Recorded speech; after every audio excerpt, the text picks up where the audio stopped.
Hey, Ursula here. Just a quick one today to let you see what's going on. We're at the melt before the big freeze. And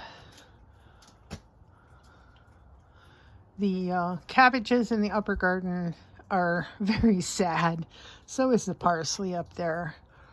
Even though they're under cover, it was just too cold. The ground has frozen more than it has in a long time. But we are in a system of melt right now.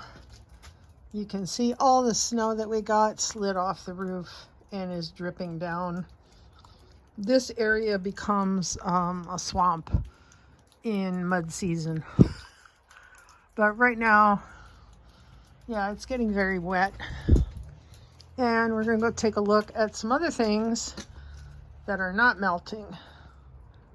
Okay, so these are the potato bags, and the ground has been really cold. So even though the air is warm right now, the ground is still cold. These bags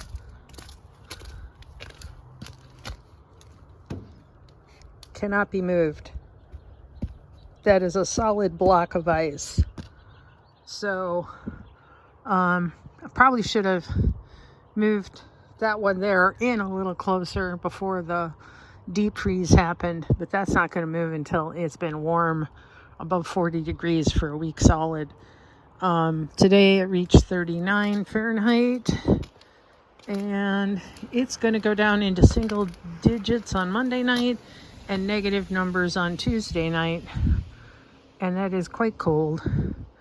So there you have it. Oh, and the squirrel's been digging. Go figure. The wrens have also been stealing the grass for their nests. They've even been taking apart some sisal rope that I have kicking around. And I'm not quite sure why. I don't know why they would do that now, but they're shoring up their homes as tidy as they can for the cold snap, I guess. As far as tracks go, we have determined that yes, there is a skunk, and yes, it leaves tracks. We have a big cat. We call it Monster Kitty. It's massive. It is both fluffy because it's an outdoor cat, and it's also very heavy because it's a big cat. And that leaves prints, and they almost look like dog prints. They're so big.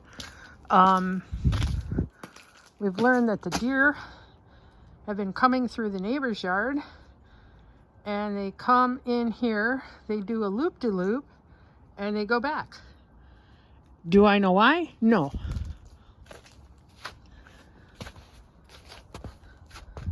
But there's some remnants. You can see the cloven hooves. The rest are all squirrel. That probably was a cat. The skunk likes coming up in this area because occasionally I'll throw some compost out here, but and it comes and checks. But because the birds drop seed everywhere and the squirrel tosses seed everywhere, I'm sure the skunk has some of that too. I think the deer were actually looking for the sunflowers in the upper bird feeder, but I didn't refill it because the neighbor's been filling theirs up. So all the birds have been at their house instead of here. So, but we'll refill it for the cold snap because those birds can use as much as they can get. And that's about it for right now. Stay warm, everybody. Think summer thoughts.